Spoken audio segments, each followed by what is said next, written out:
Get your black ass off this street. That's what the white cop says to Kevin Brooks. Not a request, a threat. Words designed to humiliate a black man on an afternoon in Georgia. Kevin tries to respond and stays calm, but the cop isn't listening. He reaches into his patrol car, pulls out a golf club, and attacks, swinging it down hard overhead. The metal cracks against Kevin's shoulder. Kevin drops to the concrete. The cop raises the club again, but Kevin pulls something from his jacket, something gold. It flashes in the sun, a badge. The cop freezes.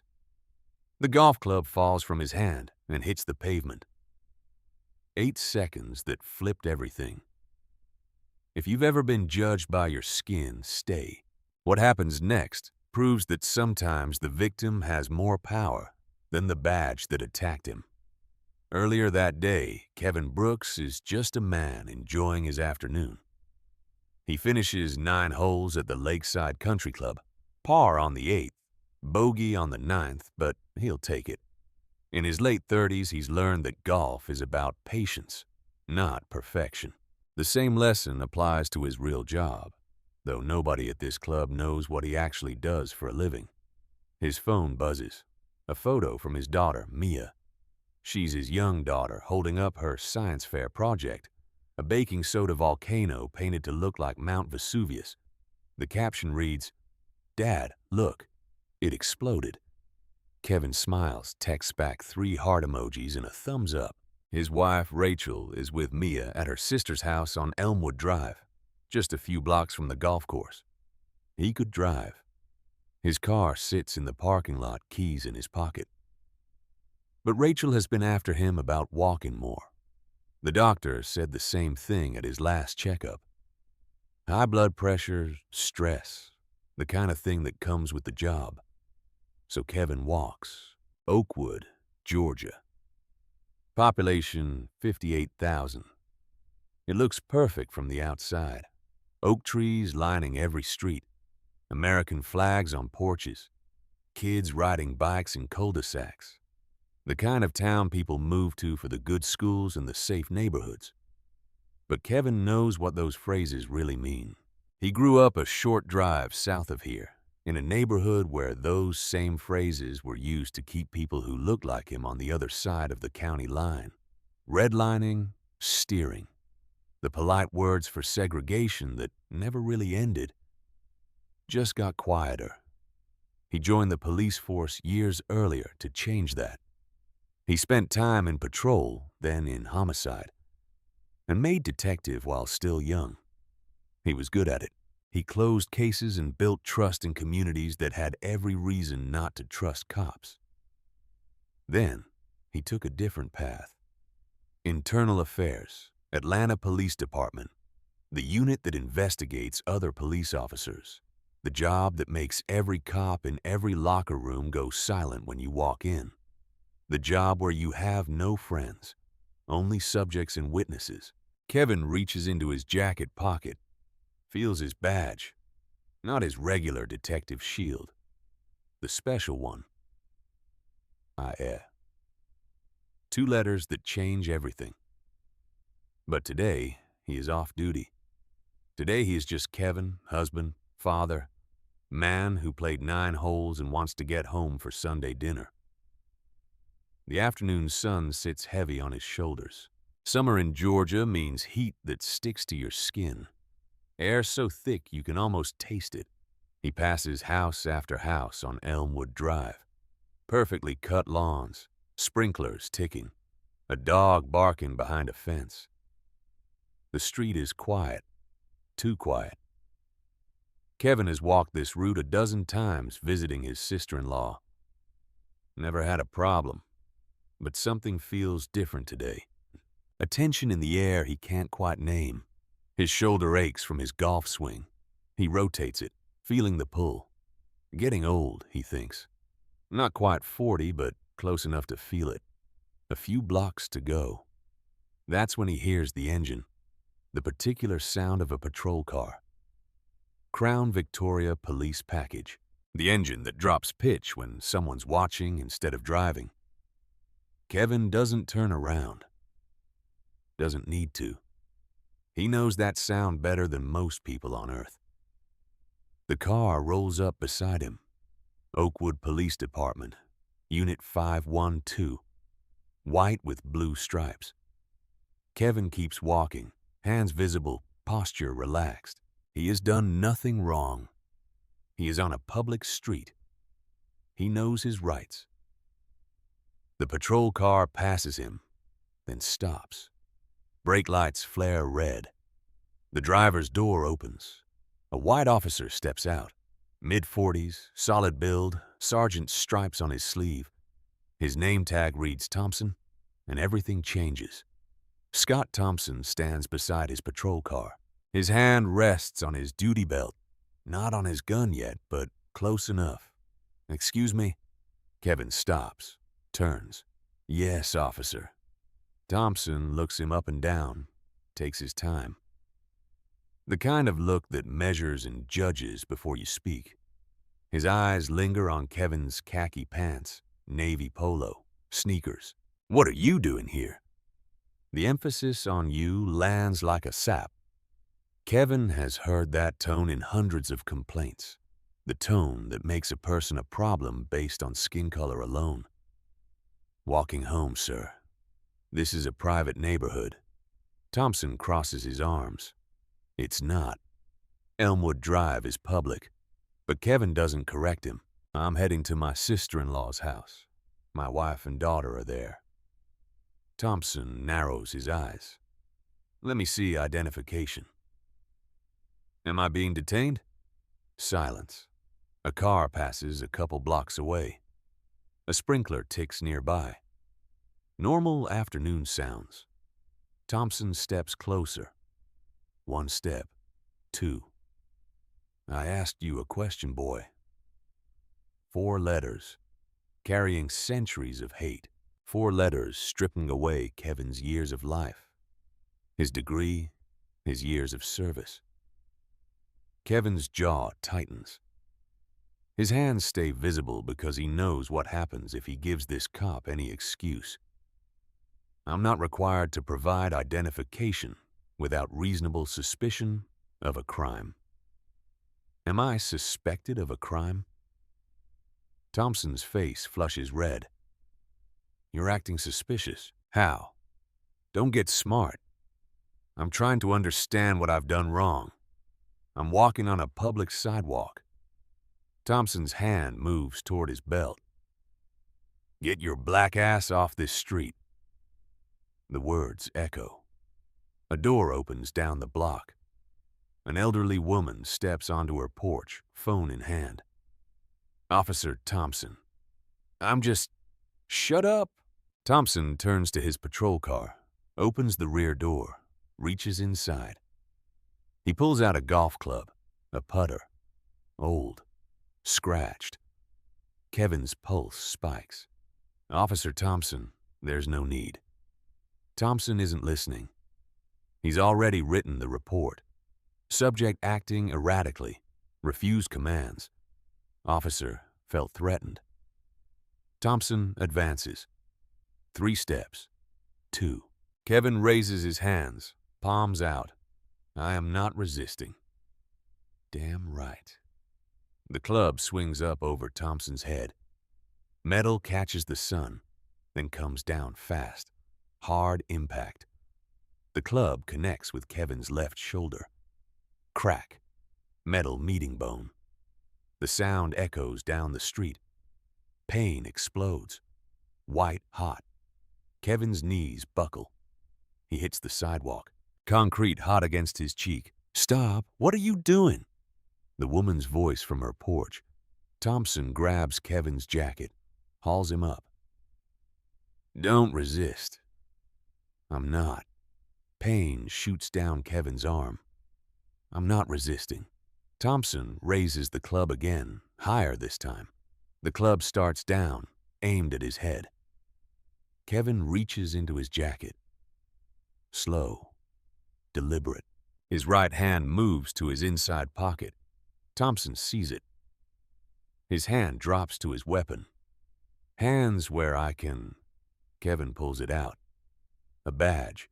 7-pointed star. Gold in the sun. Letters clear. IA.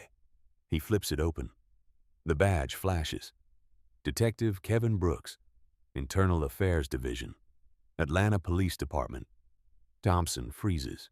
The club stops mid-air. His mouth opens, closes. The badge flashes again. Thompson's hand opens. The club falls, clangs on pavement. He steps back, once, twice, face draining from red to pale. From her porch, the woman speaks into her phone. 911. A police officer attacked someone with a golf club. Elmwood Drive. I saw everything. Thompson stares at the badge, at the blood on Kevin's face, at the club on the ground. Then he turns, gets in his car. The engine starts. Unit 512 pulls away. Slow, then faster, then gone.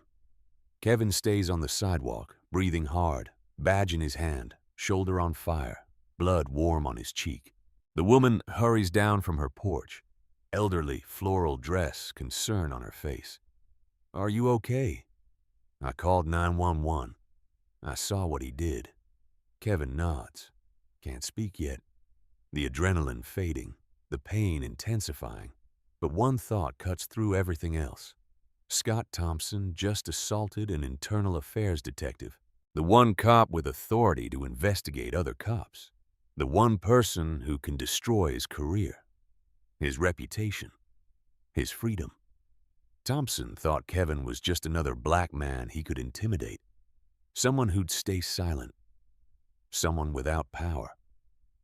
He was wrong, and that mistake changes absolutely everything.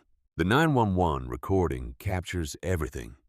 Dispatcher, 911, what's your emergency? Caller, I need police. A police officer just attacked someone on Elmwood Drive. Dispatcher, ma'am, can you repeat that? Caller, a police officer. He had a golf club. He hit a black man who was just walking. Hit him with the club. I saw the whole thing. The caller is Patricia Collins, retired schoolteacher. She's lived on Elmwood Drive for decades. She's seen a lot, but nothing like this.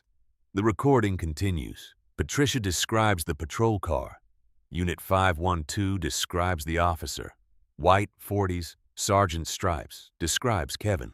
Black, 30s, athletic build, bleeding on her sidewalk. The officer drove away, Patricia says. But the man he hit is still here. He's hurt. He showed me a badge. He's a police officer too. Internal affairs, he said. The dispatcher goes quiet for a second. Then, ma'am, stay on the line. We're sending units now. Soon, 3 Oakwood patrol cars arrive. An ambulance takes Kevin to Oakwood General Hospital. Patricia Collins gives her statement to a detective. Says it the same way each time, because it's the truth, and the truth doesn't change. I saw Officer Thompson attack that man for no reason. The man wasn't fighting, wasn't running, just walking.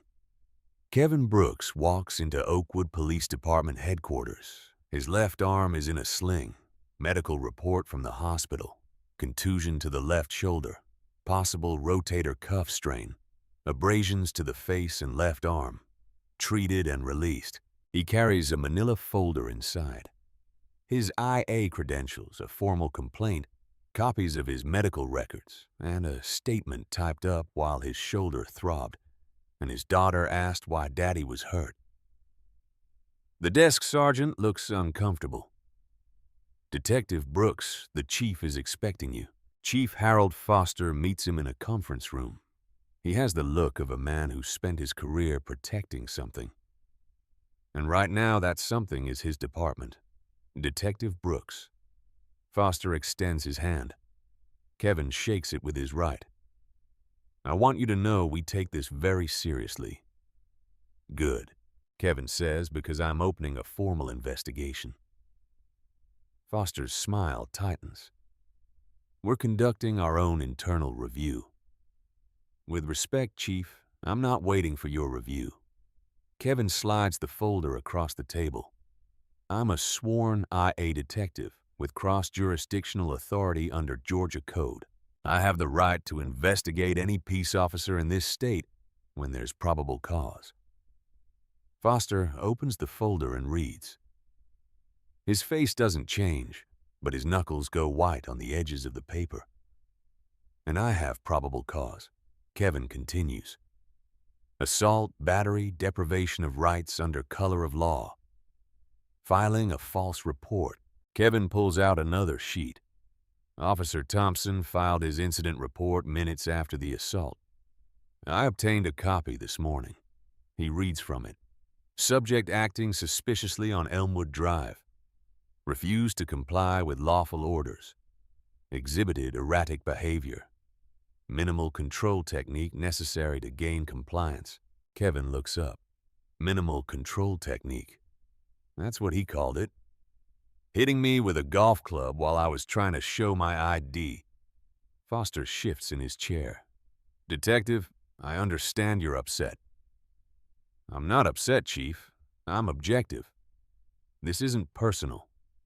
It's professional. Kevin leans forward. Scott Thompson assaulted me. Patricia Collins witnessed it.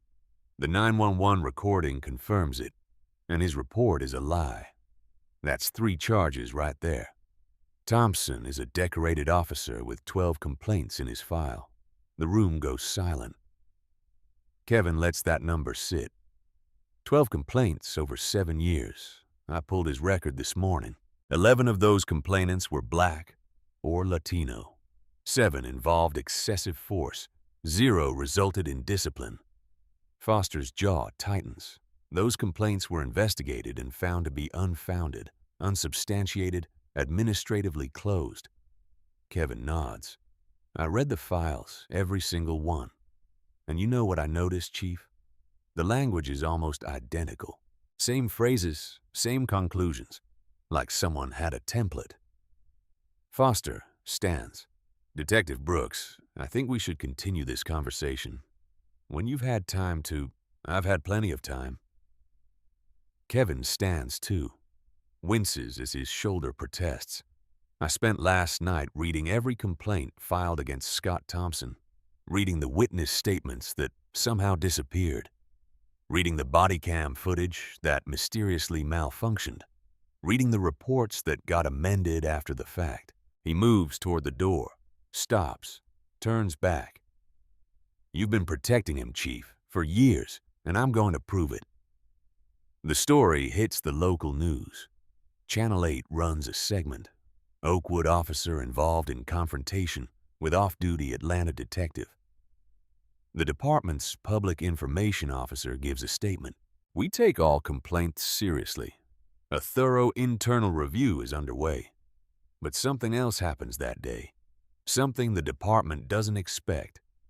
Patricia Collins calls the Atlanta Sentinel, asks for the investigative desk, gets transferred to Jessica Harper, a reporter who spent years covering police misconduct in Georgia. I witnessed a police officer attack a black man for no reason, Patricia says.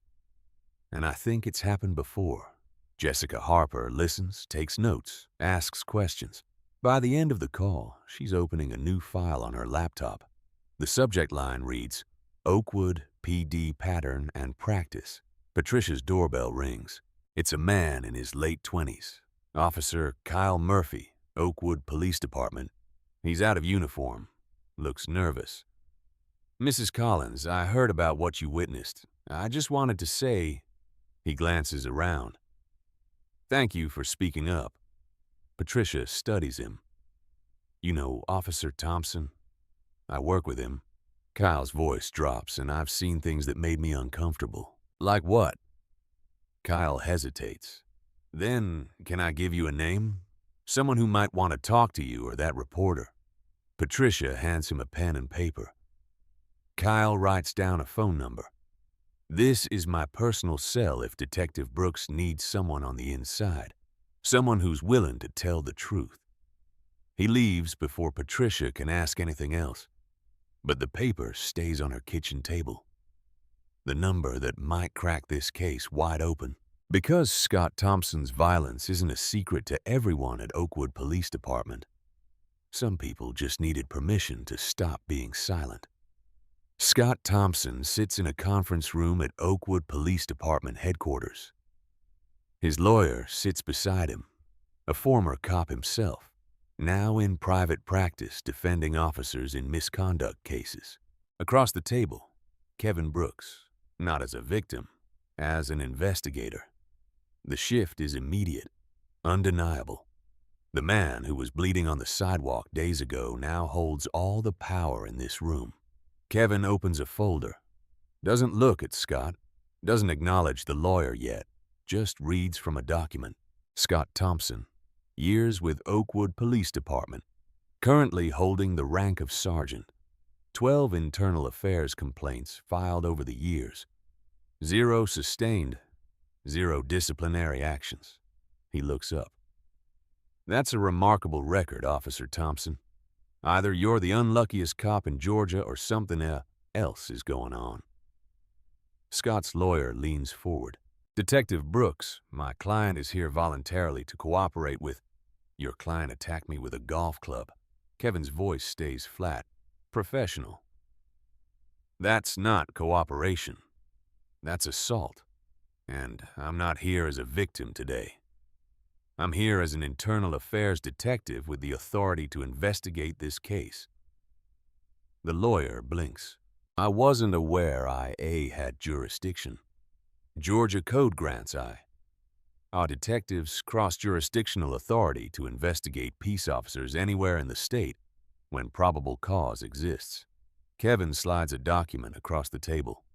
That's my authorization, signed by my captain, and countersigned by the Georgia POST commander. Everything I do here is legal, binding, and admissible. Scott Thompson's face has gone pale. He's realizing what he didn't know on that afternoon. The man he attacked wasn't a random civilian, wasn't someone who'd file a complaint and then give up when the department buried it. The man he attacked investigates cops for a living. Kevin continues. Officer Thompson, let's talk about your report. You stated I was acting suspiciously. What suspicious behavior did you observe? Scott glances at his lawyer. The lawyer nods. He was walking in a residential area. Scott says, Didn't belong there? How did you determine I didn't belong? I just knew. You knew? Kevin writes something down. What specifically made you believe I didn't have a legitimate reason to be on Elmwood Drive? Silence. Was it the way I was dressed? Kevin asks. Khakis and a polo shirt. Was it the time of day, afternoon? Was it my behavior? Walking in a straight line? More silence. Or was it the color of my skin? Officer Thompson. The lawyer jumps in. My client did not engage in racial profiling. Then what was it? Kevin's voice stays calm, cold. Because I've read your report. You claim I refused to comply with lawful orders. What order did I refuse? Scott shifts in his chair. I asked for ID. Did I refuse to provide it? You questioned whether you had to. That's not a refusal. That's exercising my Fourth Amendment rights. Kevin flips a page. You also state you used minimal control technique. Is that how you describe hitting someone with a golf club? I felt threatened by... He reached into his jacket to retrieve my badge, Kevin says, which you would have seen if you'd waited instead of swinging a club at my head. The lawyer clears his throat. Detective, I think we've answered enough questions for today. One more. Kevin looks directly at Scott Thompson. Have you ever used physical force on a civilian who later turned out to be innocent? Scott's hands clench under the table. Because I'm looking at your file. 12 complaints. And here's what I notice. Every single one follows the same pattern. Black or Latino subject. Claim of suspicious behavior. Escalation to force. Report filed stating subject was non-compliant. Kevin closes the folder. That's not bad luck, Officer Thompson. That's a pattern. And patterns are exactly what Internal Affairs investigates. He stands. Scott and his lawyer remain seated. This interview is over. But this investigation, it's just beginning. Kevin walks out. Behind him, Scott Thompson realizes the truth. The badge he attacked belongs to the one person who can destroy his career, his reputation, and his freedom. The status has flipped. The hunter became the hunted. And there's no going back. Jessica Harper meets Kevin at a Waffle House outside Oakwood, away from town, away from eyes. Detective Brooks. She slides into the booth. Call me Kevin. He pushes coffee toward her. Jessica Harper, Atlanta Sentinel. She opens her notebook. Patricia said you're investigating Thompson. Correct. Why talk to a reporter? Your job is exposing truth. Mine is proving it in court. Sometimes those align. Jessica flips pages. Patricia gave me 3 names. People who claim Thompson used excessive force. All black. Same area. Last couple years. None filed complaints. One tried. Desk sergeant told him it wasn't worth it. That his story might get complicated. Jessica looks up. Another got a phone call at home. Anonymous voice said, complaints against decorated officers backfire. Mentioned immigration status might get scrutinized. Kevin's jaw tightens. Witness intimidation. Third victim is a college student. Won't go on record. Says who'd believe her over a cop. They talk for an hour. Share information within boundaries. Establish rules about what can be published when. One more thing, Jessica says. Got an anonymous call. Young male voice said, if I want to understand Thompson, I should look at federal grant money. What grant money? Wouldn't say. Just follow the money from DOJ. She shrugs. Could be nothing. Kevin makes a note. If you find anything, tell me. They leave separately, minutes apart, but they're working the same case now. Jessica knocks on the door at a house on Elmwood Drive, directly across from where Kevin was attacked. An older Hispanic man answers. Yes, Mr. Rodriguez. I'm Jessica Harper, Atlanta Sentinel. She shows credentials, investigating an incident that occurred across the street. Were you home? Rodriguez studies her. I read your police reform articles. Good work. Come in. He leads her to a home office. 4 security monitors on the wall. Installed these after a break-in last year. He clicks his mouse. Front, back, both sides. 30-day rolling storage. Jessica's pulse quickens. Does your front camera cover the street? Wide angle. Everything from my driveway 20 feet in either direction. He pulls up files, and yes, I still have the footage from that afternoon. Can I see it? Rodriguez pulls up the video. Timestamp shows Kevin walking into frame, hands in pockets, relaxed, just walking. Unit 512 rolls up, stops. Thompson gets out. Conversation. Kevin's body language calm throughout. Hands visible, no threatening moves. Thompson returns to his car. Gets the golf club. Confrontation. Kevin raises his hands. Clear surrender posture. Thompson swings. Kevin goes down. Crystal clear.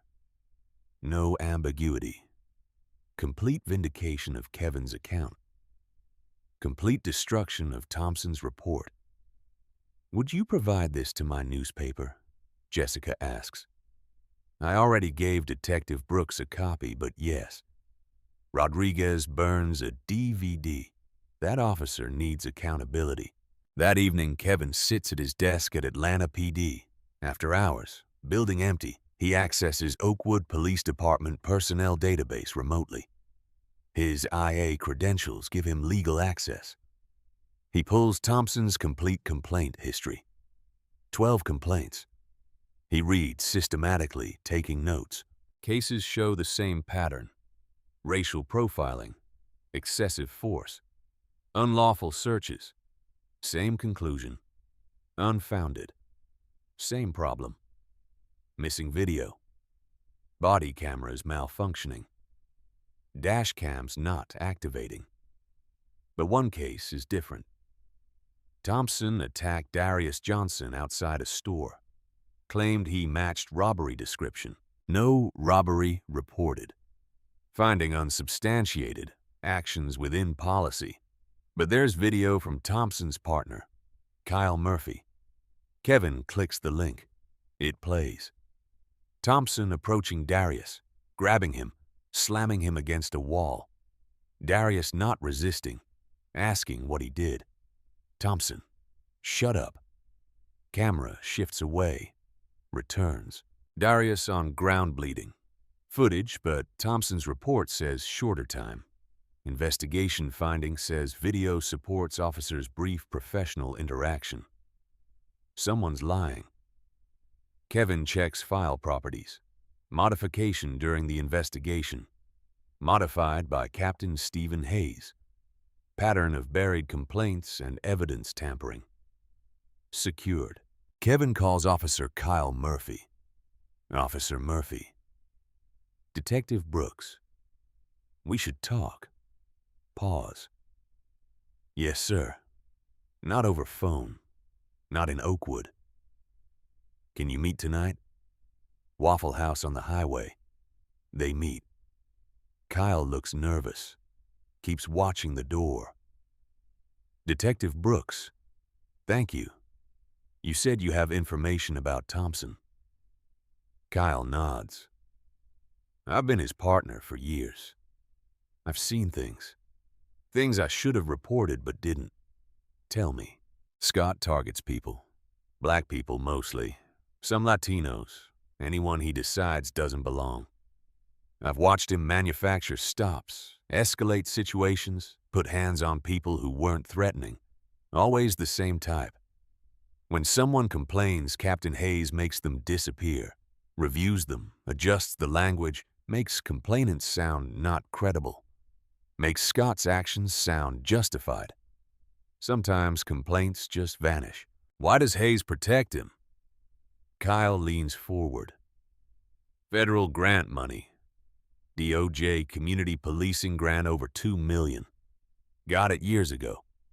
But there's performance metrics, complaint rate. We have to show year-over-year reduction.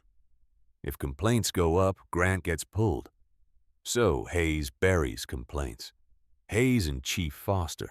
Foster signs all grant reports. He knows. Can you prove it? Kyle pulls out folded paper. An email from Chief Harold Foster to Captain Stephen Hayes. Subject: Grant Compliance Review. At 34 complaints year to date. Last year higher. Good progress. Need to stay under for the year to meet DOJ metrics. Review all pending, especially Thompson and others. Use standard protocols. Can't lose this funding. Kevin reads it multiple times. Standard protocols meaning bury complaints, rewrite them, make them disappear. Email proving cover-up from the top. Secured. There's more. Kyle pulls out a USB drive, server logs, email backups. Hayes thinks he deleted. Body camera metadata. I'm IT trained. Admin access. They never revoked. Files, everything you need. Whistleblower evidence secured. They talk more. Kevin gets details, names, dates, specific incidents. When Kyle leaves, Kevin sits alone. The USB drive in his pocket. This isn't just Thompson anymore. This is an entire department that chose federal money over justice. Kevin receives a package at home. No return address. Inside, GPS data from Unit 512.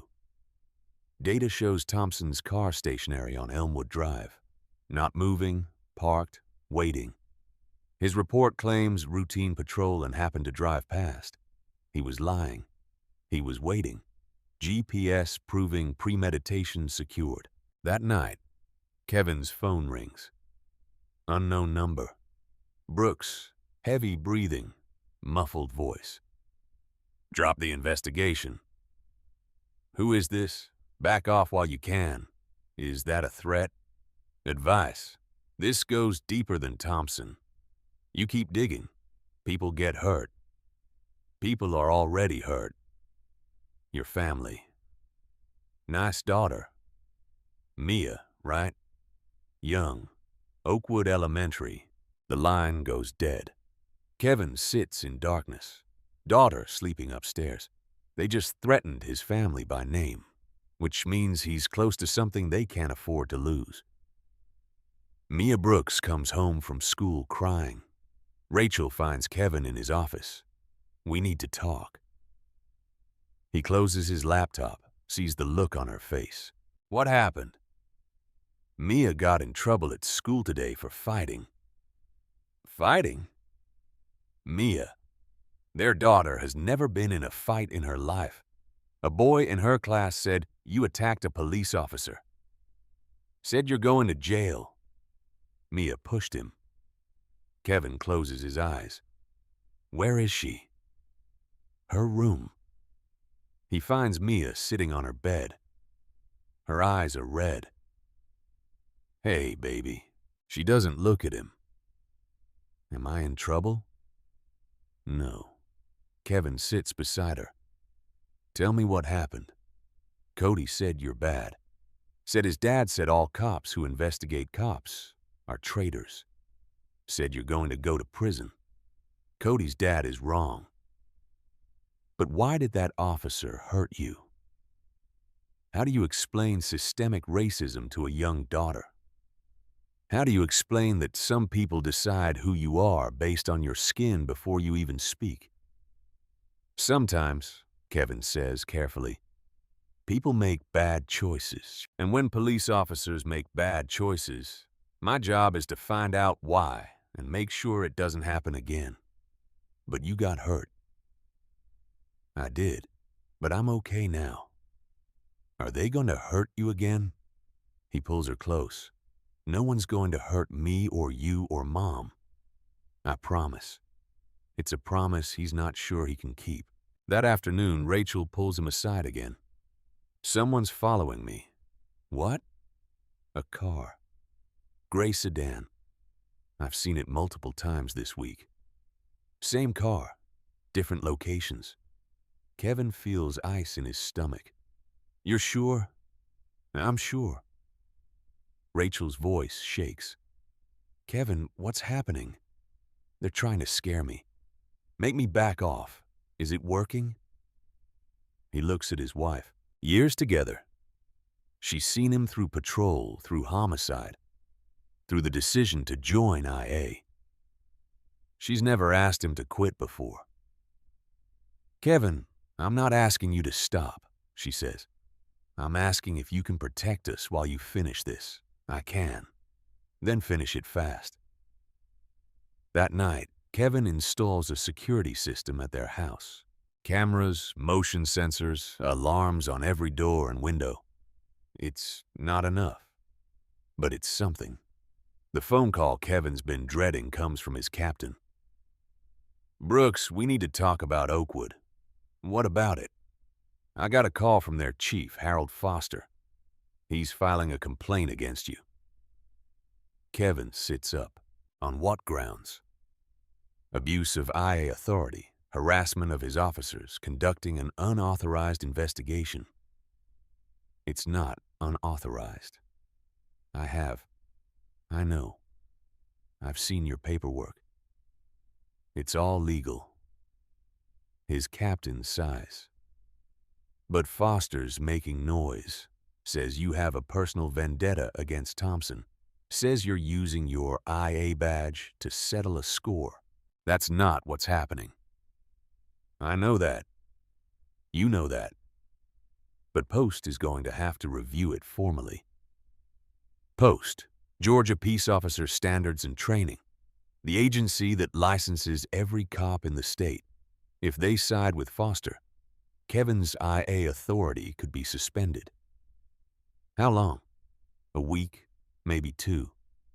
They'll want to interview you, review your files, talk to witnesses.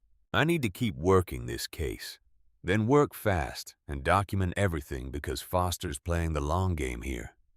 That same day, Jessica Harper gets a visit at the Atlanta Sentinel.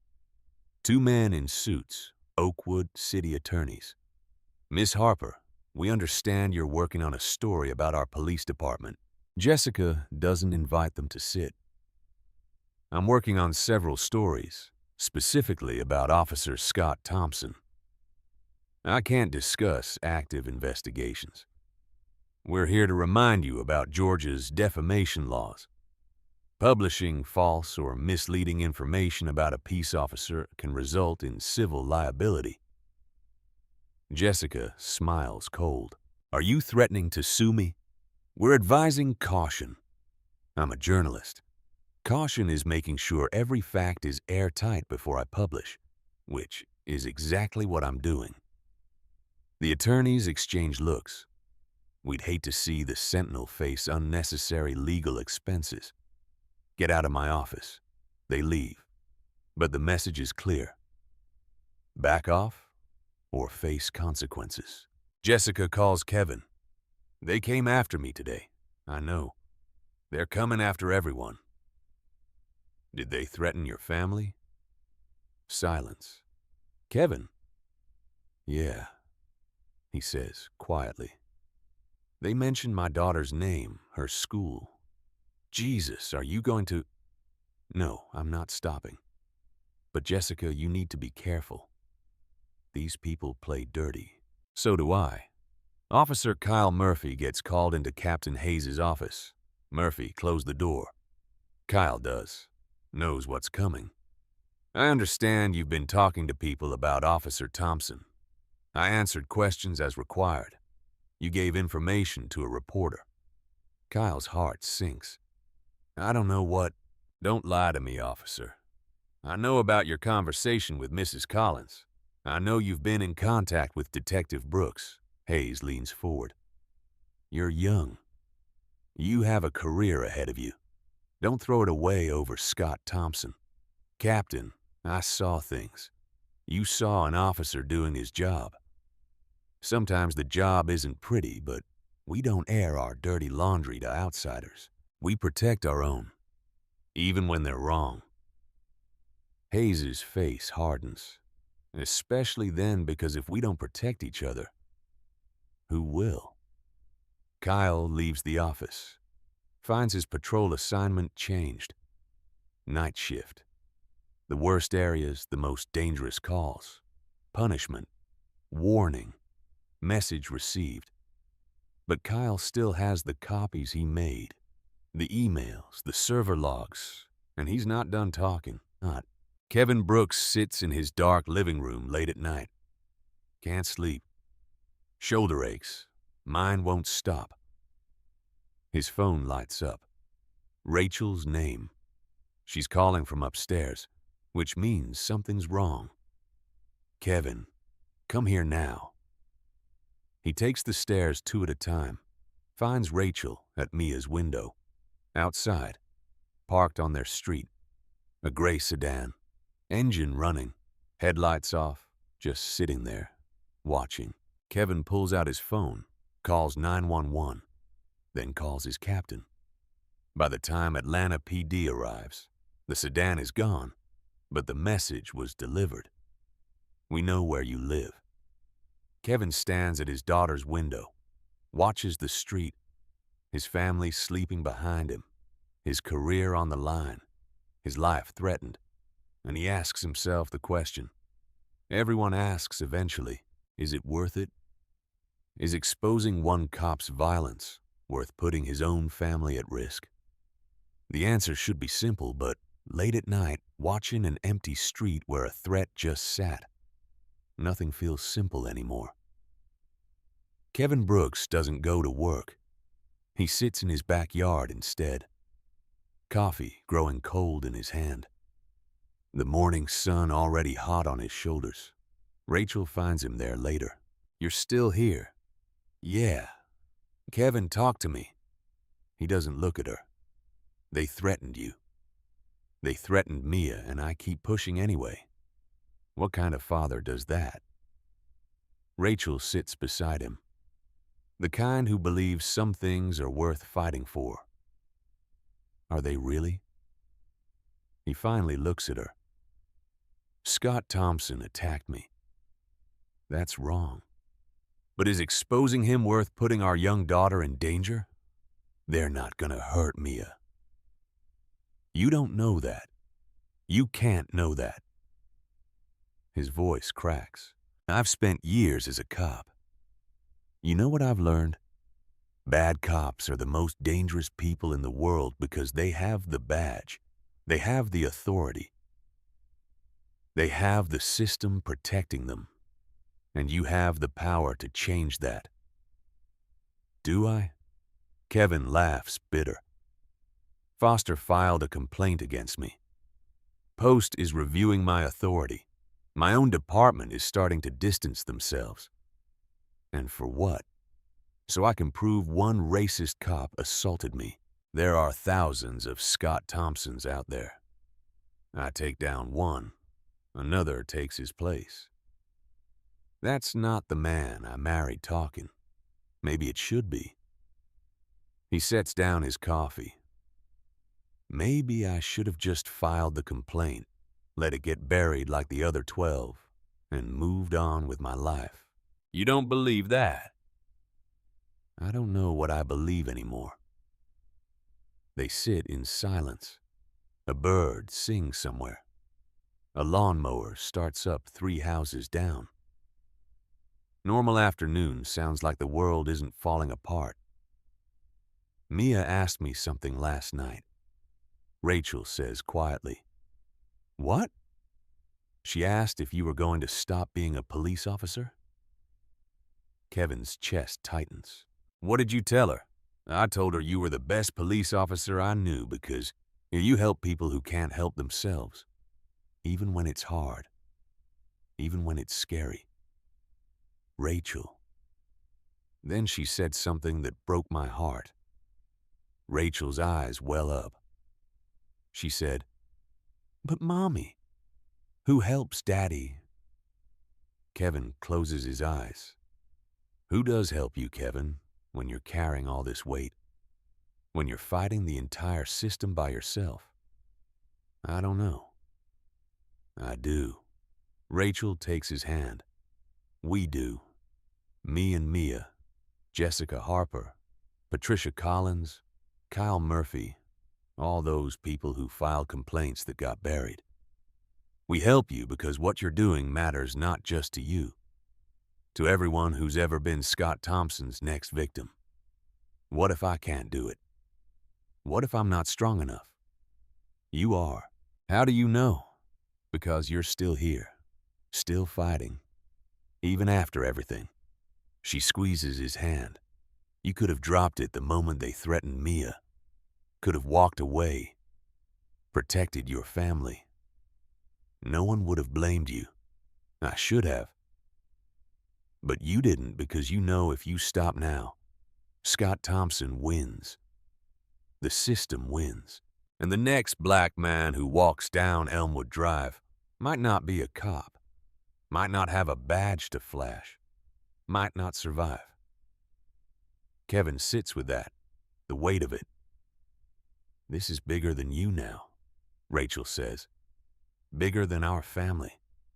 This is about every person who ever got attacked by a cop and had nowhere to turn." She stands, kisses the top of his head. "So finish it. But finish it fast because I miss my husband. And our daughter needs her father." She goes inside. Kevin stays in the yard thinking, doubting, questioning everything. Then his phone buzzes. Text from Jessica Harper. "Got something big. Can you meet?" Kevin looks at the message, looks at his house at the window where his daughter's room is. Then he stands up, types back, where and when, because Rachel's right. This is bigger than him now, and the only way out is through. Jessica Harper's article hits the Atlanta Sentinel website early that morning. The headline, "The Badge That Protects the Badge. Inside Oakwood, PD's Pattern of Silence." It details Scott Thompson's history. 12 complaints, 11 people of color, 0 discipline. The GPS data showing he was waiting, not patrolling. The body cam that mysteriously malfunctioned. It exposes the email chain. Captain Hayes adjusting narratives. Chief Foster's directive to keep complaint numbers low. The DOJ grant and its metrics. It reveals the money. Millions in federal funding tied to low complaint rates. The incentive to bury allegations. The system designed to protect officers instead of citizens. By later that day, the article has tens of thousands of views. It's been shared thousands of times. National outlets pick it up. CNN runs a segment. MSNBC interviews Jessica. NPR does a radio story. And something else happens. Something no one expected. People start talking. A petition appears on change.org for justice for Detective Brooks and accountability for Oakwood Police Department. Goal: 1,000 signatures. It hits that number fast. By evening, thousands more. The comment section fills with stories. Thompson pulled me over years ago for driving suspiciously. I'm a black doctor driving home from the hospital in scrubs. I filed a complaint, never heard back. My son was stopped by Thompson last year. Same attitude, same threats. We were too afraid to report it. I was next. Thank you, Detective Brooks, for speaking up when the rest of us couldn't. Hundreds gather outside Oakwood City Hall. Peaceful protest. Signs. Fire Scott Thompson.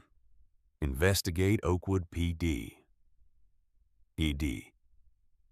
Black lives are not suspicious. Local news covers it. Then national news. City council members who've been silent suddenly want to comment. The mayor releases a statement. We take these allegations seriously and are committed to transparency. Empty words, but they're on the record now. That afternoon, Kevin's phone rings. Unknown number from Atlanta. Detective Brooks, this is James Reed. I'm an attorney with the Southern Advocacy Center. We represent victims of police misconduct. We'd like to offer our assistance. I appreciate that, but I'm handling this. Detective, with respect, you're not just handling a single case anymore. You've exposed a systemic problem that requires systemic solutions. Reed pauses. We have resources, legal support, connections to federal investigators, and we'd like to help you finish what you started. Kevin thinks. What would that look like? Let us file a civil rights lawsuit on behalf of all of Scott Thompson's victims. Let us demand a federal investigation into Oakwood PD's practices. Let us make sure this doesn't just end with one officer getting disciplined. Let us change the system. And my investigation? Keep doing what you're doing. We'll support it, not interfere with it. Kevin agrees. That evening, his phone buzzes. Kyle Murphy. Detective, I have more server logs, metadata showing exactly when reports were edited. Who edited them? Email backups. Captain Hayes thought he deleted. How did you? I'm IT trained. They made me admin on the server years ago. They forgot to revoke access. Kyle sends the files. Documents. Each one a piece of the puzzle. Internal whistleblower evidence secured. The next morning, Kevin wakes up to a different feeling. Not hope exactly, but something close. The tide is turning, and for the first time since that afternoon, he believes he might actually win. Kyle Murphy's files reveal something even worse than Kevin expected. He opens the server logs, timestamps showing when internal reports were accessed, modified, and saved. Scott Thompson's case from years earlier. The complaint was filed. The investigation closed as unfounded, but the server log shows the incident report was edited days later during the investigation. The original report stated subject was non-compliant and verbally aggressive. Applied OC spray to gain compliance. The edited version, subject exhibited suspicious behavior. Verbal commands given. Subject complied without incident. OC spray was removed entirely from the official record. Who made the edit? Captain Stephen Hayes. Kevin goes deeper. Finds similar patterns in other cases. Reports edited mid-investigation. Excessive force allegations softened to verbal warnings. Witness statements altered to match officers' accounts. But the most damaging file is an email Kyle recovered from the server backup. From Chief Harold Foster to Captain Stephen Hayes and others. Subject, grant compliance urgent. We're into the new year and already at complaints. We cannot afford another year like before. The DOJ is reviewing our grant renewal. If our complaint numbers don't show improvement, we lose millions in funding. I'm implementing new protocols effective immediately. 1. All civilian complaints must be reviewed by supervisors before formal filing. 2. Officers named in complaints will participate in complaint review. 3. IA investigations must conclude quickly with strong presumption of unfounded. 4. Priority protection for senior officers. This is not optional. Our budget depends on these metrics. Adjust procedures accordingly. Kevin reads it multiple times. This isn't one captain covering for one bad cop. This is department-wide policy ordered from the top, designed to suppress complaints, protect problem officers, and preserve federal funding. The smoking gun secured. He forwards everything to Jessica Harper, to James Reed at the Southern Advocacy Center, and to someone else, someone he's been avoiding calling. FBI Atlanta Field Office. Civil Rights Division. Kevin receives a call from Special Agent Elizabeth Anderson. Detective Brooks, I received your package. The documents you sent regarding Oakwood Police Department, and we're opening a preliminary investigation. Pattern or practice violations under federal code. If your evidence holds up, we're looking at consent decree territory. A consent decree. Federal oversight. The kind of intervention that forces entire departments to reform. How long? These things take time. Months, usually. But given the media attention and the clarity of your evidence, Anderson pauses. We can fast-track. I'm assigning a team today. Kevin feels something he hasn't felt in weeks. Vindication, not for himself. For every person who filed a complaint that got buried, every victim whose truth was erased, every witness who was silenced. That afternoon, Jessica Harper publishes another part of her series, The Grant Money That Bought Silence.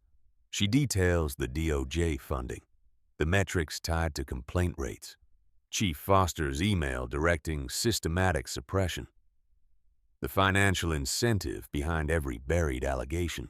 The article includes interviews with previous victims, people who tried to report and were turned away, people who were threatened into silence, people who thought no one would believe them. Now everyone believes them because the evidence doesn't lie. Oakwood City Council announces an emergency meeting. Public hearing.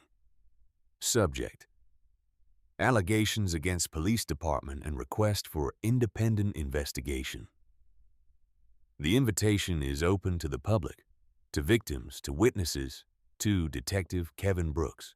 The reckoning is coming and everyone knows it. Oakwood City Hall.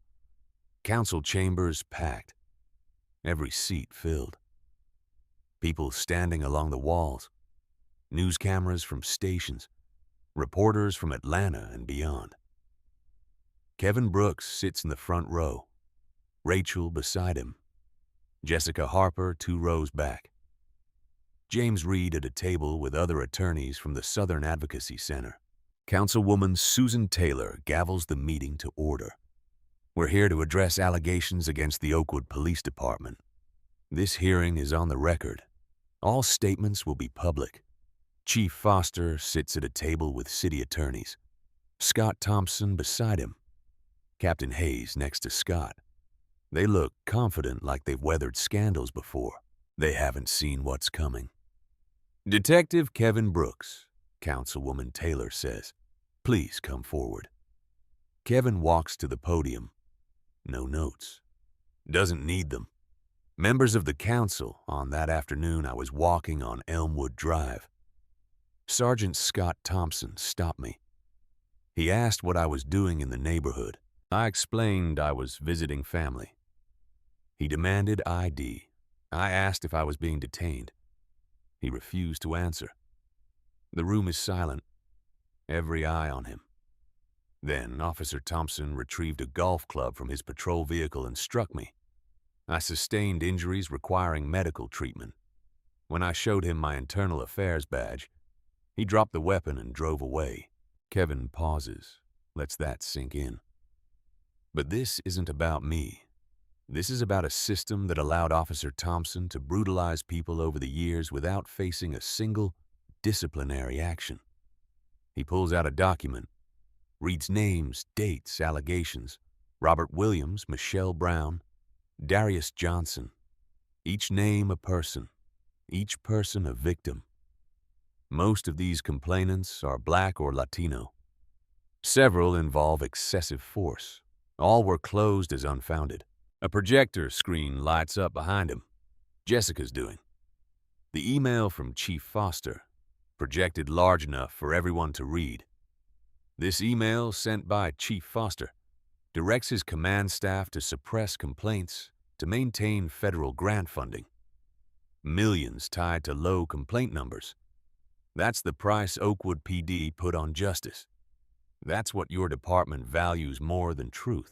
Chief Foster stands. That email is taken out of context. Is it? Kevin pulls out another document. Server logs show Captain Hayes edited incident reports during active investigations. Changed excessive force allegations to verbal warnings. Deleted mentions of pepper spray. Physical contact. Threats. Scott Thompson's attorney tries to speak. Councilwoman Taylor cuts him off. You'll have your turn. Kevin continues. Officer Thompson didn't just attack me. He's been attacking people for years. The difference? I had a badge. I had resources. I had the knowledge to fight back. His other victims didn't.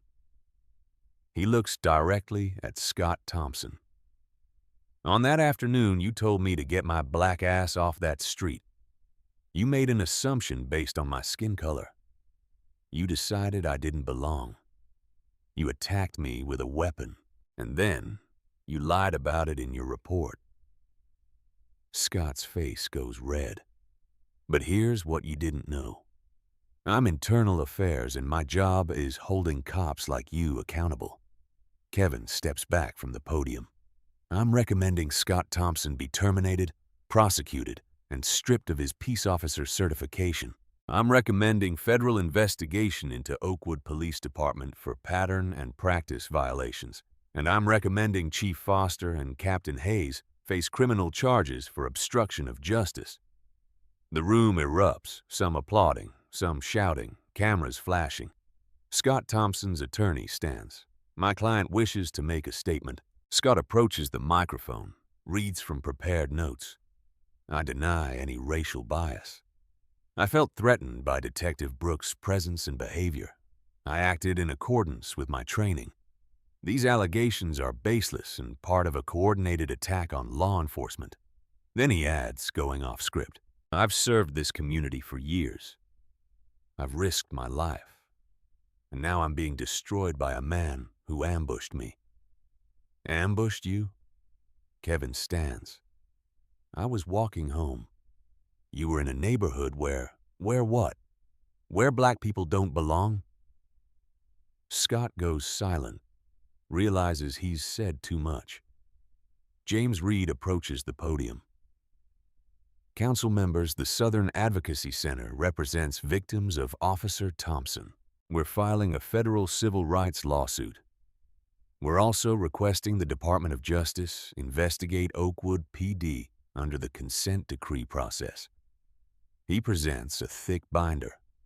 This contains witness statements, medical records, server logs, emails, and GPS data. Everything you need to see that this isn't one bad officer. This is systemic corruption. Councilwoman Taylor takes the binder, opens it, reads the first page. Her face goes pale. Council, we need a vote. Do we request independent federal investigation? Council members vote yes. Motion carries. We will formally request DOJ investigation. Then, Officer Scott Thompson, you are hereby suspended without pay, pending criminal investigation. Chief Foster and Captain Hayes, you are placed on administrative leave. The gavel falls. It's over. Scott Thompson is suspended without pay. Criminal charges filed. Aggravated assault. Filing a false report. Deprivation of rights under color of law. The Georgia Bureau of Investigation opens a full audit of Oakwood Police Department. Captain Stephen Hayes resigns. Chief Harold Foster is placed under investigation. The Department of Justice announces a pattern or practice investigation. Other officers named in Foster's email are placed under review. The federal grant is suspended pending investigation results. Kevin Brooks returns to work at Atlanta PD. Same desk, same badge. His shoulder still aches when it rains, but it's healing. Mia asks him one evening, "Dad, did you win?" Kevin thinks about that. We won, baby. Not just me. All of us. Because here's the thing about the badge. It's supposed to protect everyone. But too often it protects itself. Scott Thompson thought Kevin Brooks was just another black man on Elmwood Drive. Someone he could intimidate. Someone who'd stay silent. Someone who didn't belong. He was wrong. The badge protects those who protect the badge until someone inside refuses to look away. 8 seconds. That's all it took. A golf club, a badge, a flash of gold in the Georgia sun. 8 seconds that proved sometimes the victim has more power than the system that tried to destroy him. If this story moved you, hit that like button. Subscribe for more stories where justice isn't just talked about, it's fought for.